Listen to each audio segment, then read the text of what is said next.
Dis weer tyd vir sielskoffie.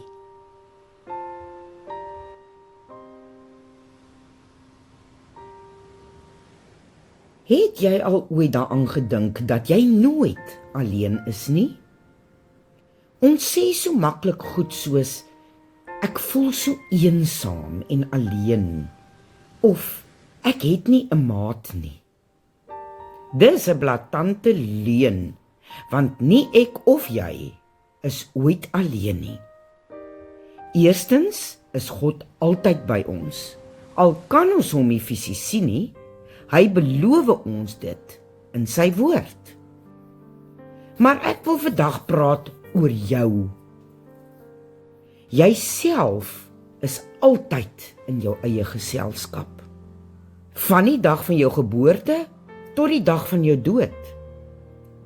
Van jouself kan jy nie wegkom nie, en daarom is dit belangrik dat jy jouself die beste ken, sodat jy jou eie beste vriend kan wees.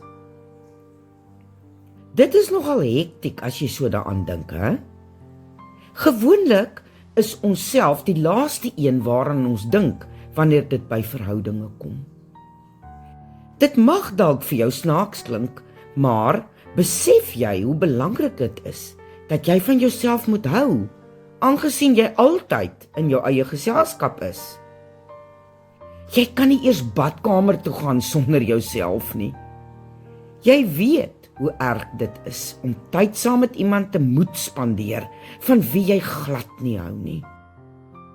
Kan jy nou net dink hoe erg dit moet wees om 24 uur, 7 dae van die week tyd met jouself te spandeer as jy glad nie van jouself hou nie?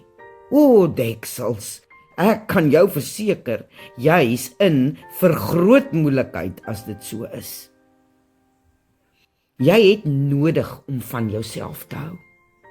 Vergeet van alles wat met jou verkeerd is en begin fokus op die awesome wonderwerk wat God geskep het toe hy vir jou gemaak het.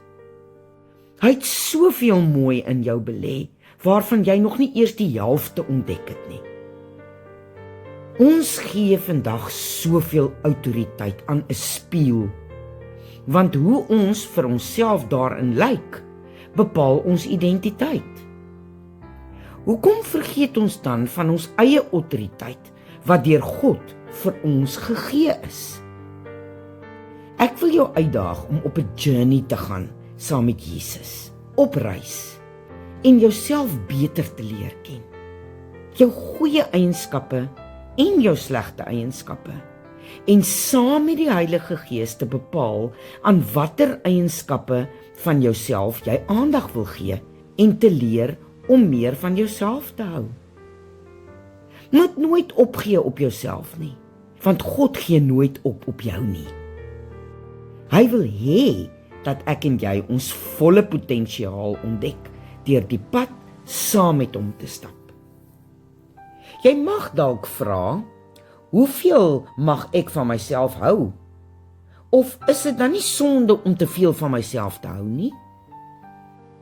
Solank God in die middel van jou prentjie bly, soos jy leer om meer en meer van jouself te hou, moet hom nooit uit die oog verloor nie, want dan kom jy by die plek van hoogmoed en eie waarde uit, wat die vyand se speelplek is. En dit wil nie een van ons hê nie. Onthou altyd, niemand kan so hoog klim om te kan neerkyk op 'n ander nie. Net omdat jy 'n hoër amptsposisie by jou werk beklee, beteken nie dat jy belangriker en grander is as almal rondom jou nie.